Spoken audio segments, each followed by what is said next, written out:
ओम शांति। भगवान से मिलन आज तक स्वप्न था, पर किसी को भी क्या पता था कि हम उससे मिलने नहीं जा सकते, क्योंकि न तो हमें उसका मार्ग मालूम है, वो कहाँ है ये भी मालूम नहीं। कह दिया था सब जगह, फिर मिलने की बात ही खत्म हो गई।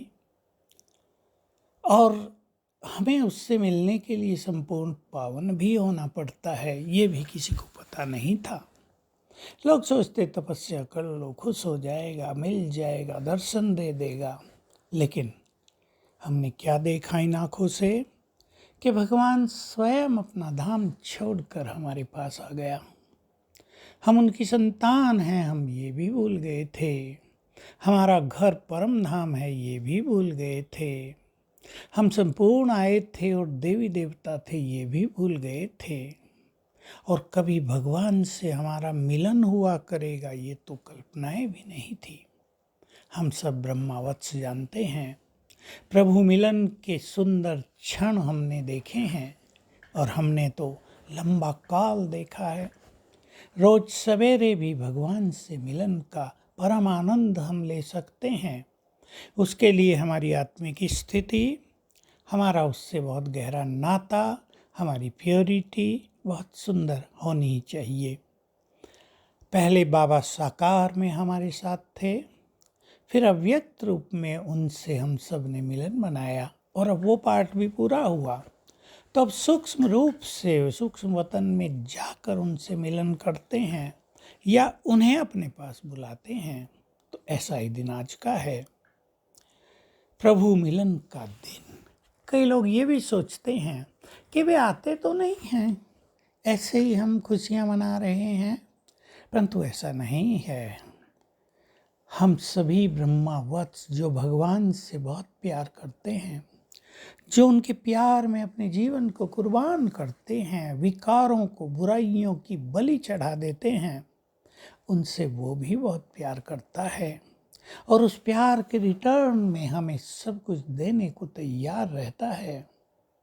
तो आज का जो दिन है और ये जो बाबा के मिलन का दिन आता है, हम सबको याद रखना है।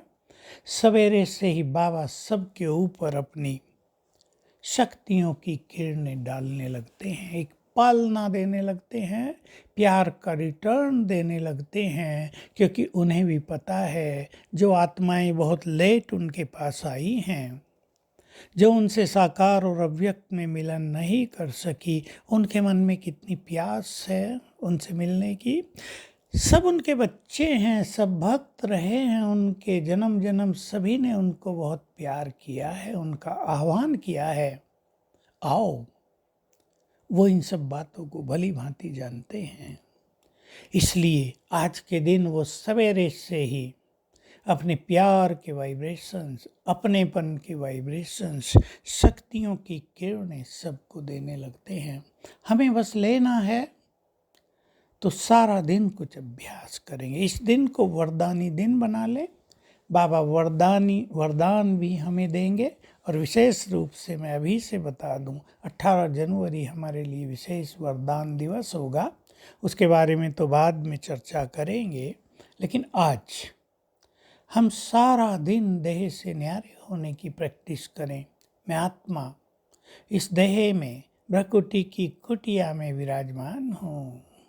मैं आत्मा इस तन में अवतरित हुई हूँ परमात्म कार्यों को पूर्ण करने के लिए, विश्व कल्याण करने के लिए। ये देह अलग है और मैं अलग हूँ। मैं भ्रकुटी की कुटिया में बैठकर आँखों से निहार रही हूँ। ये भिन्न भिन्न अभ्यास, जैसा शरीर मुझे ये है, मैंने ऐसे अनेक शरीर लिए हैं और छोड़े हैं। ये अभ्यास भी करते रहेंगे तो बुद्धि बहुत एकाग्र रहेगी, स्वच्छ और शुद्ध रहेगी, और परमात्म स्वरूप पर स्थिर रहेगी। तो सवेरे से ही आँख खुलने से ही देखना ऊपर को, सर्वशक्तिवान ज्ञान सूर्य अपनी किरणें डाल रहे हैं मुझ पर, मिलन हो रहा है। कभी देखना मेरा आह्वान कर रहे हैं वतन में, आओ बच्चे मेरे से जो चाहो प्राप्त कर लो। तो बहुत अच्छी बाबा से बातें करते रहना, हो सके तो इस दिन को अंतर्मुखता का दिवस मनाना और बाबा से सब कुछ प्राप्त कर लेना। ओम शांति।